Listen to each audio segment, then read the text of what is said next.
Well, as the coronavirus spreads and gathering in groups is discouraged, of course, not everyone has the ability to socially distance, of course, from home. Tonight, Cincinnati's emergency winter shelter opened its doors for the very first time this season. WCPO 9 News reporter Kristen Swilley spoke to those on both sides of the river about how to best protect those in need while also avoiding spreading COVID-19. The winter shelter is officially open to men and women experiencing homelessness across greater Cincinnati, but the issue of keeping them and volunteers safe is still a major obstacle to overcome. It is a devastating blow knowing that someone's life is at risk every time they're outside. That's how those who run some of the tri-state's largest shelters describe their predicament leading into the colder months. Food was taken to the guests. When a guest came in the building, they were only allowed to leave their room if they were going to the shower, to the bathroom, or for a smoke break. So this space came right on time.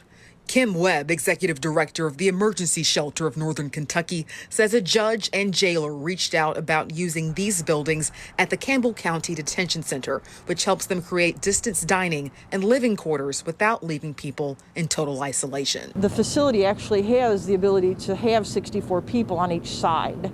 And so, safely we're doing 25 on each side and including some floor spots. That's not the case everywhere, as capacity remains a key concern for shelters across the tri-state. We're hoping that we have enough space so that folks don't spend the winter outside. Josh Spring, executive director of the Greater Cincinnati Homeless Coalition, says sheltering people in the winter is always a challenge, and doing so during the pandemic is taking a Herculean effort from the entire community, one they can only hope will save lives. They are taking on endeavors that they've never done before, and they're doing it without knowing exactly how it will work out. Webb says one of the biggest ways you can give back is to volunteer. They've seen fewer people willing to do so since the onset of the pandemic. Kristen Swilley, WCPO 9 News.